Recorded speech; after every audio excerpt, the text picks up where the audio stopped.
Positive thinking के बारे में, مثبت सोच के बारे में हम अक्सर सुनते रहते हैं। आपने भी सुना होगा, मैं भी सुनते रहता हूँ कि अपने आप को पॉजिटिव हमेशा रखना चाहिए। क्या रोज़मर्रा की ज़िंदगी में जो हमारे अतराफ हालात बदलते रहते हैं, उसमें अपने आप को पॉजिटिव रखना मुमकिन है?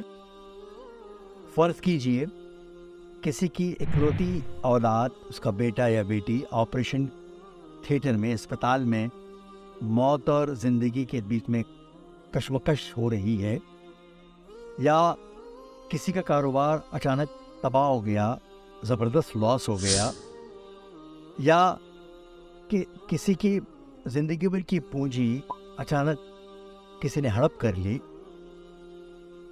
तब क्या हम पॉजिटिव रह सकते हैं? ये किस तरह से मुमकिन है? हादसे में अगर किसी के 2 पैर कट जाते हैं, आंखें चली जाती है, क्या वो तब भी पॉजिटिव थिंकिंग कर सकता है?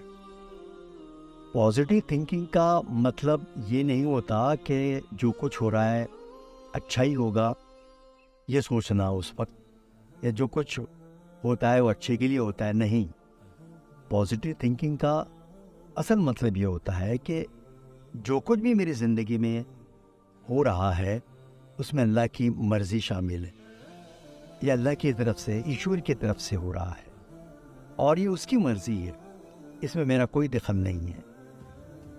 ये जब हम सोचते हैं कि वो अल्लाह की मर्ज़ी से सब हो रहा है और जो कुछ करने वाला है अल्लाह करने वाला है, तब से असल शुरू होती है पॉजिटिव थिंकिंग।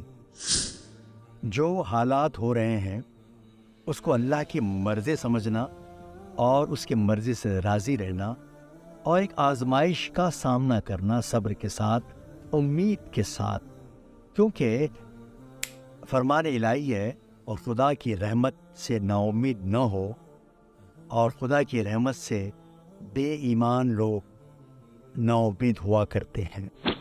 ज़िंदगी के उतार चढ़ाव में हमेशा पॉजिटिव थिंकिंग तभी मुमकिन है जब हम अक़ल से काम लेंगे, गौर और फिक्र करेंगे, और उसके लिए हमेशा अपने आप को पॉजिटिव रखने का मंत्र फरमान इलाही से मिलता है। वो इस तरह कि अल्लाह फरमाता है, और ये दुनिया की ज़िंदगी तो सिर्फ खेल और तमाशा है, और हमेशा की ज़िंदगी का मकाम तो आखिरत का घर है।